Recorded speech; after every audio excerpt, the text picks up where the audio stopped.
Joining us now in the Hyundai Texans Radio studio, it's General Manager Nick Caserio. Nick, good to see you, and what a strange day, a really scary day, 24 hours plus in the National Football League with what is going on with the Buffalo player Damar Hamlin. Yeah, really puts, I'd say, everything in perspective.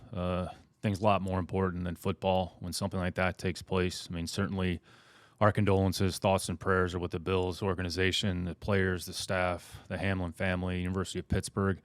A lot of players are going to be affected throughout the course of the league on other teams, the Buffalo team, Cincinnati team, our team, teammates that along the way cross paths with Damar. So it's hard to put into words something like this. It's sort of mind-numbing. It's a little bit chilling. But you're just hoping for the best, and the only thing that we can all do is pray and support, and then hopefully he's in great hands and he receives the medical support that he needs, and that ultimately he can make the recovery that he needs to just continue to lead a good life. Mm-hmm. And obviously that becomes more important. And Nick, last night as we were watching the game, I was trying to think of, something that's happened, across the league or just in one game that really kind of shook us all the foundation. And the only thing I really could come up with was, 9/11, and you were with the Patriots at that point. And you guys had already had a tragedy losing a coach prior to that. And then you had 9/11, which actually the planes left from Boston. Is there any sort of analogous situation to that? I mean, obviously that's a national tragedy. This obviously is in a different way, but just the having to deal with that sort of situation as a team. Yeah, I think any experience like that is fairly traumatic, and really what you do, you take it away from football. You don't spend the time on football. You spend time on life. You spend time on people, and you spend time on things that, quite frankly, matter a little bit more than the task at hand. The league did as well as they could under the circumstances Monday evening. The clubs looked like they handled it the best they could. I don't think any of us have been around something like this in sport. I certainly have in, my 20-some years in the league. The only thing that potentially could come close to something like this is going back to what happened with Loyola Marymount and Hank Gathers, when a situation like that. So you can't even imagine anything like that taking place, and just the trauma that it causes. And you saw the pain, the anguish on the faces of a lot of players, and it's emotions are involved because you're talking about someone's life. And in the end, this game, this sport, it's about people, and people matter more than anything else. Nick, as we're recording this, I mean, everything's happening in real time. Hamlin is in critical condition, yet everybody in the league is observing, praying, hoping for the very best, and the business of the sport goes on in a way. So what can you tell us about that part of it? Because people have games to get ready for, yet you have this sort of hanging over your head. Sure, I think you have to be sensitive to everything that's involved. I'd say each team is probably going to handle it a little bit differently, whatever they feel is in their best interest. At some point, if we get further direction from the league, then we'll adjust accordingly. One of the things that we've done or are going to do is certain players are normally in on Tuesday, and we're going to give the players the day off so they can focus on handling this situation however they feel most appropriate, provide resources, not only players, coaches, staff. You're never really sure how they're going to be materially affected or impacted. So all we can do is provide resources, provide support, and provide an outlet for people so that they have an opportunity to potentially grieve or handle it however they see fit. Nick, one of the things that stood out to me in watching it last night was how quickly the medical response happened. And I remember having been a head coach a long time ago at high school level, being a young guy. I mean, there were so many things that were always flying around. I remember my athletic director always saying, make sure the ambulance take care of, make sure the ambulance is taken care of. And I was like, yeah, okay, got it. And it was like, I remembered those conversations vividly as I watched that last night. But the medical response, the teams, our medical response on things that have happened over the years, how important did that become last night that they were able to react as quickly as they did and be there with the right resources on the field? Sure, it was critical. I think we're blessed and fortunate to have the best, the smartest, the most equipped medical professionals, doctors throughout the course of the United States. I think in the case last night with the game being in Cincinnati, with the hospital being as close as it was to the facility, that could potentially have made a difference. We'll know more here as we find out, but we're blessed in the city of Houston to have some of the best medical care as well. But the health and safety and the well-being of the players is paramount, and it's first and foremost more important than anything else. So whatever you can do as a team and a club to provide those resources, that's what you have to do on a day-to-day basis, not knowing when something like this can potentially happen. But I think we're all very fortunate for the medical professionals throughout the nation, throughout the country, specifically in Cincinnati last night. And we're very fortunate to have the care that we have here in Houston, some of the best really in the world. Nick, during a game, obviously there are a ton of medical personnel around. But even in the building here during the week, we have paramedics, doctors, the athletic trainers. They know a lot to begin with. And I think there's a paramedic office near the loading dock. What can you share with us about that, about the kind of focus there is on medical attention if needed or whatever the case may be? It's massive, and it goes back to the health and safety of the players and doing whatever we can to provide them necessary treatment. Anytime you have an injury, there's medical professionals that are the experts in their field, so we rely on them for their expertise, for their information, for their care.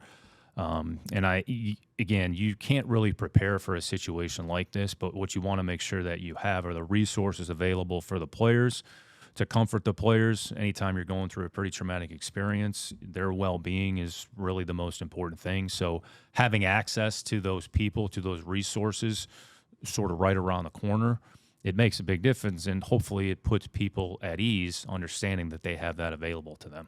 Nick, one of the aspects of this that when you said Hank Gathers, I got a lump in my throat thinking about it because he was my favorite college basketball player growing up. I used to watch his team. So thinking about that aspect, I don't play the game anymore. I'm around these guys, but these guys play the game. I don't know the right way of asking this, but what's the most important thing as far as players, and whether it's reassuring them or just trying to get them back on the field to play a violent sport that we all talk about, we mentioned it, we're talking about defense. You've got to be football violent, but it is a violent sport, and there they saw it last night really come to fruition. How difficult a task is that, and what are the resources kind of available for the players to kind of talk through a situation like that, Nick? Yeah, what you can't put yourself in their shoes, because we're not what they do. They're elite players, they're elite athletes, and to be able to go out there and perform at an elite level, there's still a human aspect that's involved. So how they feel, what's their mindset, what can we do to help them? I give a tremendous amount. Happened to be watching some of the coverage last night, and I thought the way that Ryan Clark sort of articulated what was happening from a player's perspective and how eloquent it was under trying circumstances, I thought was absolutely incredible. And it kind of puts in perspective from a player's view, these are the things that they're thinking that they have to go through. And I think as a team, as a staff, you have to be cognizant of some of those things that a player might be going through. And you just have to provide a sounding board. You have to have a certain degree of empathy, and you just have to be able to provide them sort of a sounding board where they can go. And if they feel a certain way, you have to understand that and do the best you can to modify and adjust accordingly. So there's no playbook for something like this. You just have to listen. You have to open your mind. You got to open your heart, and you have to be willing to, I would say, understand and embrace the perspective of the player and what they may be dealing with, and how that affects them potentially moving forward as it pertains to going on the field. As we're all praying for Hamlin's recovery, Nick, in the league, there's a domino effect that can happen schedule-wise and all of that, and everybody's thinking about it. It's Tuesday, and here's Week 18 coming up. And I know the Texans aren't directly involved, but you never know what happens with scheduling and things like that. How does that stuff go down? The league office is obviously going to decide these things, but they have to get input from teams, and teams have to get input from players, correct? Yeah, the league, I would say, in these particular situations, they're very thoughtful, I would say, about how they approach it. So they have to take all the variables into the equation, and ultimately they'll do what they feel is in the best interest of everybody involved. So from a club perspective, that's all we can do is sort of lean on the league for their, I would say, guidance. And ultimately, whatever decision is made, You just have to be prepared to adjust and handle accordingly. So whatever it is. So they have a tough job. The league does a great job, I would say, of communicating and messaging about how things will proceed moving forward on a much, I would say, smaller scale. What we went through in Tennessee, there was some communication and dialogue back and forth, and then ultimately the decision that was made. So I think first and foremost, you're thinking about the individual and the people and the player, and I would say in this case, the Buffalo Bills. Anything beyond that, I think over the course of the day and time, we'll get a little more guidance and direction, and whatever the league decides, then we'll adjust and handle accordingly. Nick, obviously, there's no way to transition to something smoothly, and so I will try and bridge them if I can. But I was thinking about this the other day. Amongst general managers in the league, you guys obviously are the only people that know that job in particular. How much communication do you have kind of throughout the league, just talking about whether it's matters like this or whether it's a scheduling thing or whether it's how often do you communicate with general managers or people of that ilk throughout the league? It's a good question. It probably varies depending on the time of the year. I'd say when you have during the off season and you have opportunities to get together with other people throughout the league, whether it's the combine, whether it's the All-Star games, you may have some dialogue and discussion with some people that you have some familiarity with about, I would say, scheduling, practice ideas, drills, things of that nature. I'd say in season, there probably isn't as much dialogue, but maybe you reach out to somebody about that they've practiced a certain way or you have crossover with, or, hey, what about this? What have you done in this particular situation? So it's probably case by case. So I would say it's probably done more in the off season where you have a little bit more crossover. But as far as in season goes, each team operates a certain way, how they put together the schedule, how they practice, how they meet, what to do, I would say, in any emergency situation or what resources do they have available. And then if there's something there that makes sense that you can incorporate into your program, then you certainly consider. I think everybody is kind of looking for best practices. Yep. What can we do to improve? What can we do to make strides in certain areas? So to your question, John, it does happen. Yeah. It probably happens at different points of the year on a larger scale. Well, players due to get back in on Wednesday, and you've got a game to get ready for after that with the Indianapolis Colts. It's the final game of the season, Nick. What kinds of things are you looking for after what happened against Jacksonville as we allow ourselves to talk about the game a little bit here and see how it goes? Yeah, it's been a while since we've played the Colts, so going back to week one. So they've changed from where they started the season to where they are now. Let's say from a big picture perspective, there's still some core things that I would say have remained the same. So we've changed as well. So you kind of have to look at what happened earlier in the year, kind of have an understanding, and then really look at the last however many weeks of games that the opponent has played and try to get an idea of where they are as a team. So like I said, they've undergone some change on a larger scale from Coach Reich to going to Coach Saturday. They've had a number of changes that they've made personnel-wise and a player front. So you still have to go through and kind of go through your process and prepare for the opponent and prepare for what you're going to see both personnel-wise and then schematically as well. So I'd say as a team, they still have a lot of really good players who have played really good football, especially on the defensive side of the ball. So they're in top, 10 in most categories defensively. So they've played well on defense. They've had a lot of injuries that have affected probably what's going on offensively. They've kind of had three different quarterbacks that have played. So it looks like, Sam's going to play this weekend. Nick played last week, and Matt has played throughout the course of the year. So study the individual players, look at what they're doing from a schematic standpoint and how they're incorporating, I would say, maybe some of the newer players. But there definitely have been some constants and some consistent players. We talked about defensively. Offensively, Pittman's been a pretty big constant from the beginning. So he's probably been one of their best players. And for the most part, the offensive line has remained intact. They've had some changes at left tackle. Losing Jonathan, has hurt them a little bit. And the quarterback situation, they've kind of had multiple guys in there. So kind of look at their team, look at where they are, look at how they're playing. The week one is a little bit of a reference point, but we're 17, however many weeks removed. So it's a little bit of a different team. Nick, we've seen this a few times this year, in particular in the division with Tennessee, kind of both times where Ryan Tannehill was not practicing and, are we going to see Malik? Coach Saturday came straight out the other day and said, no, Sam Ehlinger is going to be the quarterback.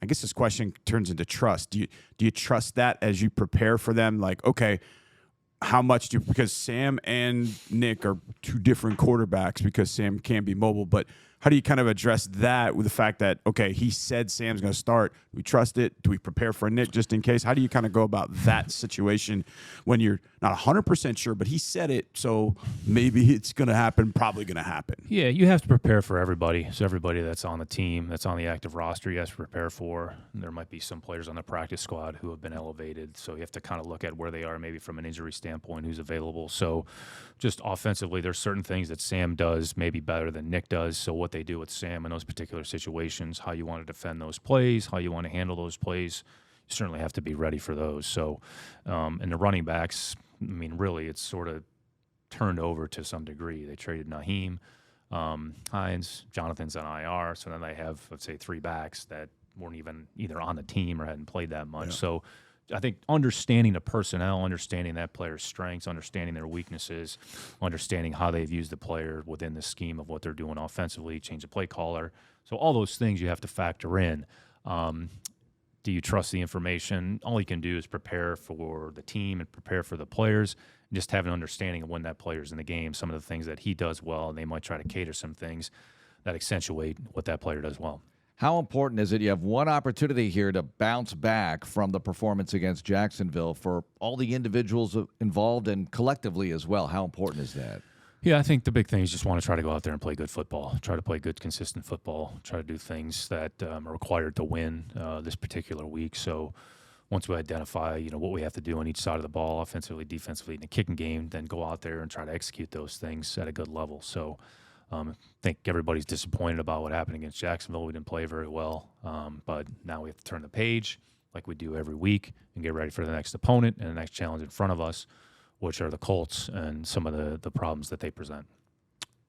So I think I'm contractually obligated to ask you about rookies, but I'm going to ask you about future rookies, and that being Shrine Bowl, Senior Bowl, those kind of things. I'd imagine, Nick, you've already talked about being prepared for that, but we're getting ever so close to those opportunities where you get a chance to see these players up close. How much more preparation goes in from your angle to kind of get up to speed of who you're going to see at those traditional All-Star games? Yeah, once the season is over, you kind of shift to sort of team building mode.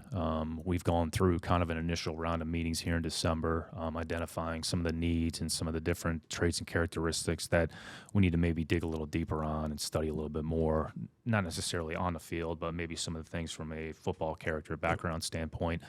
The All-Star games are going to start to kick into gear here, actually, even next week. Some of the, I would say, other All-Star games that are a part of it, PA, CGS, I mean, there's a number of things. And then at the end of the month in January, you have the East-West, and that'll transition into the Senior Bowl. So essentially, just kind of shift gears here a little bit and start the team building aspect of the off season. So, we'll devote a lot of time and resources to that endeavor. The underclassmen will factor in here as well. I think there's been about 55, 60 players that have officially come out and declared, make themselves eligible for the draft. They have up until, I want to say, the 16th or 17th to officially declare. So once the bowl games are finished up here, you may see a few more declarations, so a few more players go into the pool. There's some players that are either going to go back or have said they're in the transfer portal. So you may have thought that player was going to come out. You may have done some work during the fall, and now they're going to go back to school. No problem. All right, put them to bed here for a little bit, and let's focus on the group here that are going to make themselves available for the draft here in April. All right, the official AFC Championship game is AFC South Championship game. I got to be clear on that. Is Saturday night, Jacksonville hosting Tennessee. What do you think of the matchup? Yeah, I mean, it's probably the two best teams in the division, playing for the division championship. So kind of look at the arc of those two teams. It's kind of been a tale of two seasons for both teams. So Tennessee started well, kind of had a rough patch here, but they still have an opportunity. And then Jacksonville kind of started slowly, and now they've won, it's 4 or 5 games in a row, and they put themselves in a position to play for a championship. So really, that's all you're trying to do as a team and as an organization, to put yourself in a position to give yourself an opportunity to extend the season. So I think it'll be a good matchup, two good teams, two well-coached teams, and the team that plays the best, the teams that makes the least amount of mistakes, the teams that executes best situationally, that's the team that's probably going to end up with the victory on Saturday. So it should be an interesting game to watch. We know the teams well, but it's the two best teams in the division that are playing for a championship for the right to advance and play meaningful football here in January. Nick, thanks a lot for joining us. Good luck this week. Thank you. Appreciate it.